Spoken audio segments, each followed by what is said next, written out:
Estou prestando esse depoimento em relação à minha vivência na Escola Paulista de Medicina e como médico formado aqui. Eu entrei na Escola Paulista nos primeiros meses de 1964. Nossa primeira dia de aula, na realidade, foi uma assembleia de todos os estudantes, porque nós estávamos vivendo o evento político que foi a Revolução de 1964. De cara, aquilo assustou um pouco, porque foi uma assembleia muito tumultuada, com presença de um agente que à época era muito famoso, chamado Raul Careca do DOPS. E havia uma certa ala da Escola Paulista, de alunos da Escola Paulista, que também uns poucos professores, que apoiaram a Revolução de 1964. De qualquer maneira, aquilo me impactou muito, embora eu não tivesse uma militância política antes. Eu passei a ter, em função do Centro Acadêmico Pereira Barreto, onde eu fui tesoureiro, vice-presidente e, no final, até presidente. Mas, de qualquer maneira, além do grande impacto que nós tivemos por ser introduzido na Escola Paulista, por começar a nossa formação como médico, eu me lembro muito intensamente das áreas básicas da escola, que sempre foram de um estándar muito alto, muito bom, professores muito dedicados, muito capazes, e que nos acolheram de uma forma muito interessante. O meu primeiro cargo foi representante dos alunos da Bioquímica e Farmaco. E eu me lembro muito bem do clima de muito camarada, muito... Eles tinham uma tarde, uma horinha para um café ali às 4h, 4h30, e eu passei a frequentar aquele grupo. À medida que foram caminhando os anos, além de adquirir conhecimentos médicos, nós também tivemos que conviver com uma radicalização do sistema político nacional. E em 1966, eu fui eleito vice-presidente junto com o Dr. Erk Larson, que era também um aluno muito proeminente no centro acadêmico. E aí, por uma dessas ironias do destino, eu acabei virando de vice-presidente, presidente, porque nós fomos presos no segundo semestre de 66, e o Erk era finlandês, é finlandês. De modo que correu um boato, não sei se consubstanciado ou não, de que ele seria expulso do país. Então ele se afastou e eu peguei a presidência, adquiri o cargo de presidente do centro acadêmico. Aquilo foi muito interessante, mas nessa época havia muita turbulência política. E eu fui escalado para me contrapor no Conselho do Departamento de Medicina, entre aspas, esse contrapor, ao professor Oswaldo Ramos. Aqui um depoimento importante. Naquela época e depois também, o professor era um líder inconteste de uma ala jovem do Departamento de Medicina. O que eu quero dizer com isso? O departamento já era muito famoso pelo professor Jairo Ramos e outros nomes que se destacavam na medicina nacional de forma muito clara. Mas havia um movimento de mover o conhecimento médico, a prática médica, um pouco mais para bioquímica do que para tradicional propedêutica, que a escola era muito forte. O professor Jairo era famoso por suas habilidades propedêuticas. E esse grupo, liderado pelo Dr. Oswaldo Ramos e também do Dr. Magide Unes, à época, realmente marcava uma transição em que os médicos podiam examinar um doente, sentir esse doente por toda a propedêutica, etc., mas avaliar a bioquímica e antecipar alterações que estavam ocorrendo no sangue, na urina, etc. Então, é uma transição importante. O Dr. Oswaldo me influenciou demais. Nós estávamos juntos no Departamento de Medicina. Na época não tinha secretária, de modo que quem fazia a ata do departamento era eu. O presidente do departamento, o chefe do departamento, era o Dr. Horácio Quiniz de Mello. E a confiança era muita, tanto que eu redigia a ata num português cheio dos S's e R's, aos tantos anos do nascimento de Nosso Senhor Jesus Cristo, etc., etc., que era a época, e redigia em casa e no outro dia passava a mão.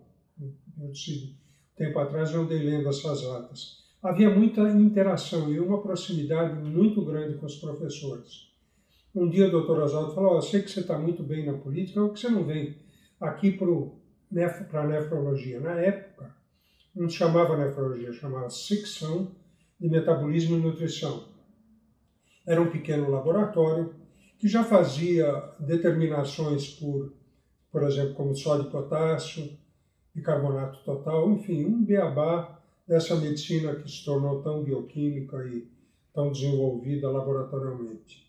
Então, a partir de 67, eu passei a frequentar a disciplina de nefrologia e, desde então, me desliguei e passei a estudar bastante mais, me concentrar na área médica, na nefrologia, à época.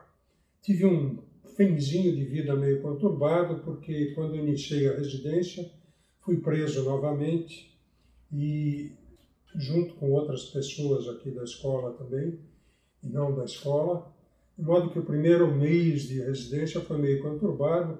O professor Oswaldo sempre me apoiou muito. E quando eu voltei, continuei normalmente, fiz todos os anos da residência. E à época nós éramos muito motivados para uma ida, para uma estadia nos Estados Unidos. Portanto, todos nós fazíamos um exame que chamava Educational Council for Foreign Medical Graduates, que nos dava a possibilidade de, em uma instituição, praticar medicina nos Estados Unidos.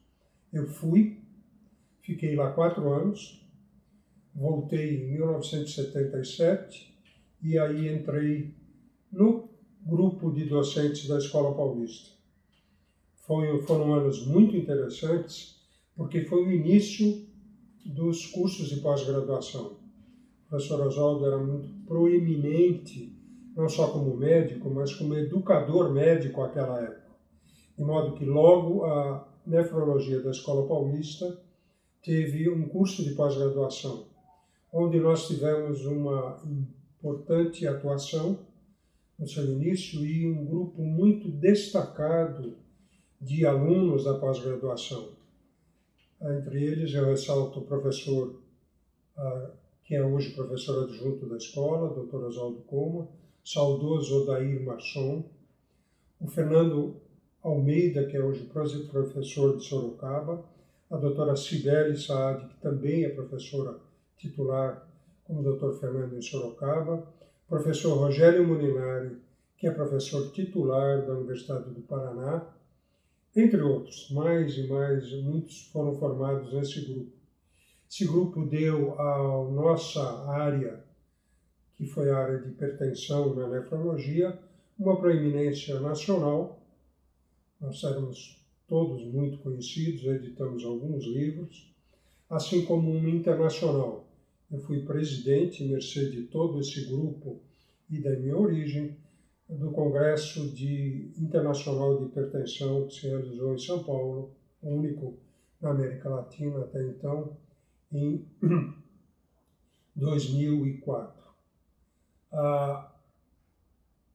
Para resumir, eu gostaria de fazer alguns aspectos que eu acho muito relevantes na área clínica e que talvez sirvam de depoimento de registro para todos nós. Inicialmente, a área básica sempre foi excelente, continua excelente, e foi pouco atingida pelas querelas econômicas, ou menos atingida, pouco é um pouco exagerado, das querelas econômicas do que a área básica. Por quê? Porque nós dependemos sempre muito do nosso querido Hospital São Paulo. E o Hospital São Paulo tem várias fases, né? Desde a fase inicial, em que a profissão de médico permitia, internando pacientes no hospital, manter uma área para assim chamado, desculpe, mas era como chamado na época, indigentes, ele foi se arrastando com uma escola privada e com essa carga. Aos poucos ficou claro que esses chamados indigentes se dividiram em 2 grupos, os que permaneceram desassistidos e os que foram assistidos pelo chamado INPS, Instituto Nacional de Previdência Social à época. Então, o hospital ficou dividido. Alguns poucos eram pagos pelo INPS, mas o resto, todos tinham que ser assistidos, porque eram doentes, e não havia recursos para isso. De modo que nós fomos levados a uma crise sucessiva, que se repetiu ao longo dos anos, e, no final, o Hospital São Paulo teve que ser, entre aspas, federalizado. Isto é, o governo assumiu a folha de pagamento do hospital, que já era grande, foi um grande impulso em um determinado momento, mas ao longo dos anos se mostrou que o custeio desses pacientes e da operação como um todo se mostrou pouco capaz de subsistir. Então nós vemos uma crise muito grande. Isso reflete de uma maneira negativa na prática clínica, não tanto das básicas, mas sim na área clínica e cirúrgica. De modo que a gente vê com muita tristeza o encolhimento do hospital em função desse gargalo que é o custeio público na área de atendimento aos pacientes. Não é capaz de gerar recursos para manutenção em nível muito apropriado. Apesar disso, o hospital continua sendo um hospital de ponta, tem um capital humano provavelmente não pareado ou pareado com outros grandes hospitais da nossa área, um pessoal que foi treinado muito bem. Nós temos hoje muita gente super bem treinada na escola, que pode exercer a medicina na sua totalidade. Eu acho que, pelo menos na área clínica, nós devemos a isso a um modelito, entre aspas, que o professor criou, que era Oswaldo Ramos, que era curso médico, residência médica, que foi uma área extremamente importante na minha formação de muitos docentes da escola, que era faz a residência, vai para os Estados Unidos, treina ou para a Europa, em alguns casos, e volta incorporando esses conhecimentos à escola. Por isso a nossa escola foi sempre de ponta. A Escola Paulista provavelmente é a mais produtiva da área federal ao nível nacional, e com esses jogadores tão bem formados, tão bem treinados, tenho certeza que vai continuar coroando todos os nossos alunos e a nossa sociedade com profissionais médicos e professores de medicina para a nossa sociedade.